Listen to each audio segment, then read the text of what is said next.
we are seeing history made because Damon Hill is the son of the great Graham Hill, and never before in the history of Formula One Grand Prix racing has the son of a world champion become world champion himself. I've got this bug, you know, this speed bug, and I enjoy the thrill of it, and that's what he had. Where he got it from, I'll never know. In Damon, I can see a lot of Graham's determination, because Graham used to sort of grind them into the ground, and that's what Damon's been doing in the nicest possible way, you know, without having any aggression or calling anyone any names or anything, just holding his head up high and remaining a gentleman. I've achieved my goal, and that was the thing that was difficult to contemplate not achieving. You know, all season long I knew this was going to be my best chance to win the championship, and I knew I'd had 2 close goes in the previous seasons, and with the announcement that I wasn't going to be driving for Williams next year, I knew also this might be my last chance for a while. In the early days, he didn't take Formula One quite so seriously. He followed his father's efforts with a sort of detached amusement, but it was bikes, not cars, that really excited him. His work as a dispatch rider helped fund a bike racing program that for a season or 2 looked promising. Even after Formula One took over, bikes held a special place. Well, it needs a bit more tickling. You'll hear a big bang and I'll go flying over the camera that direction, because it'll kick back on me. Let's hope that doesn't happen.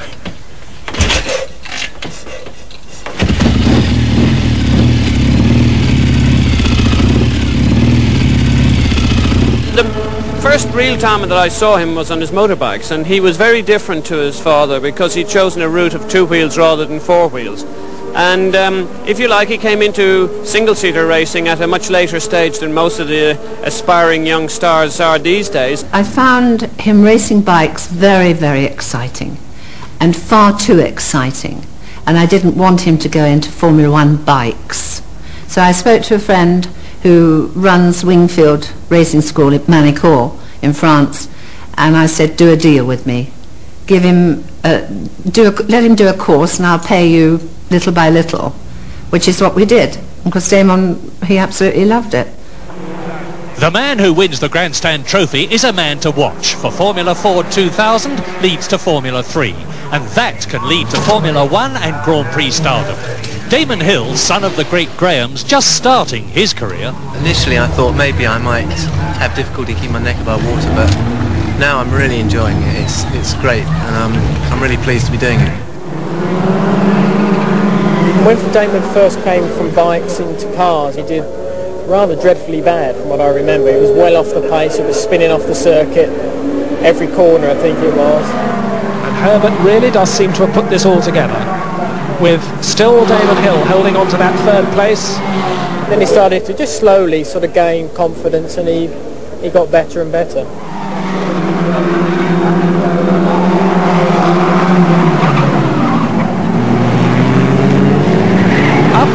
It's Damon Hill.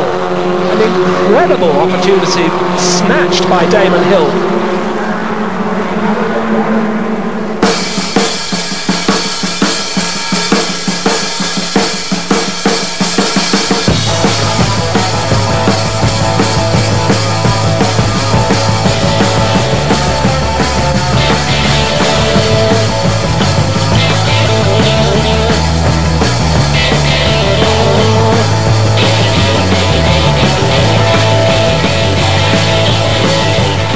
In Formula 3, Damon's going a long way, and we'll be seeing a lot more of him as he makes his way up the motor racing ladder. The talent was there. I think it was quite obvious to see that he had this natural ability, and I think a bit like his father, he has that toughness inside that he's able to pull out at any given moment to give him that extra. I don't think the name helped Damon that much. Photographer John Nicholson has worked closely with Damon through the last 15 years. Damon and I used to share an office in the East End of London with where his management were at the time, and we used to spend sort of 2 days on the phone trying to get him sponsorship as a racing driver, and 2 days a week trying to get me work as a photographer, and of course we did nothing, you know, just sat there talking about cars and bikes and the meaning of life.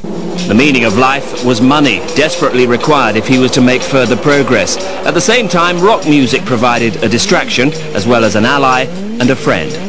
I remember back in the 80s asking people about Damon, you know, whether they'd put him in a team Formula One, and not many people would, you know, at that time, I mean, they're all looking for the Sennas and stuff, and, you know, they forget that people can be, you know, some people are just out front like Senna, and there's other people who just need a bit of practice. And in a way, that famous name became a bit of a burden for him at that time, didn't it? It was a terrible thing, really, to have to live up to, you know, his father's reputation.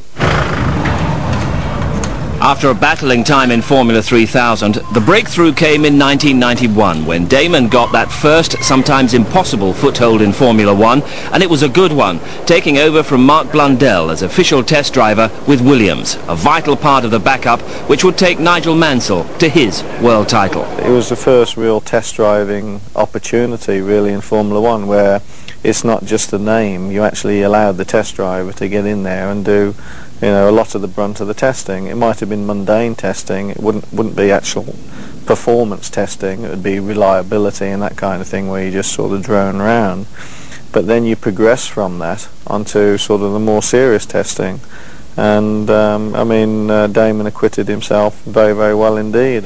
In 1992, around about the middle of 92, where he felt he was ready to step into actually driving in races, and whether it was going to be with us or with somebody else, he stepped his act up and started pushing himself harder, so that instead of driving at 90% he was driving at 99%, and we then started seeing that the lap times were very comparable, in some cases even possibly better than we'd been seeing with our normal race drivers. He was clearly ready and able to become Damon Hill Grand Prix driver. He did that with the uncompetitive Brabham while continuing to hone his skills at the cutting edge of Formula One technology with Williams. He proved a lot with Brabham, and soon came the reward. When Mansell left, Hill got promotion. The Williams test driver became Williams race driver alongside Alain Prost. If I just think about how lucky I am to have a Williams driver, that makes me smile. What did you see as his strengths and weaknesses? He had several strengths or items that were of appeal to us, and one of them, of course, was his wish, his desire to work and work and work. I repeat, testing can be very tedious. The days are very long, but this is not a problem. This was a pleasure for Damon. Also, it was very quick. I really pushed a little bit to have him as a teammate because I knew that we could be also complementary. I've got a lot of learning to do. I've only done 2 Grand Prix, so in that respect I've got an awful lot of learning to do. But I feel good about myself and about my driving, and what will be in that respect. I'm going to give it 100%, and I'm going to be very, very keen to actually prove that I'm top notch. And I think Senna will leave his braking very, very late. Hill can dominate the corner from there, and Hill has done it. And that was good driving because Senna didn't give way easily. And Damon Hill passes Alain Prost. Makes no bones about it either. His class was apparent as this 1993 season unfolded, but he was yet to win a race.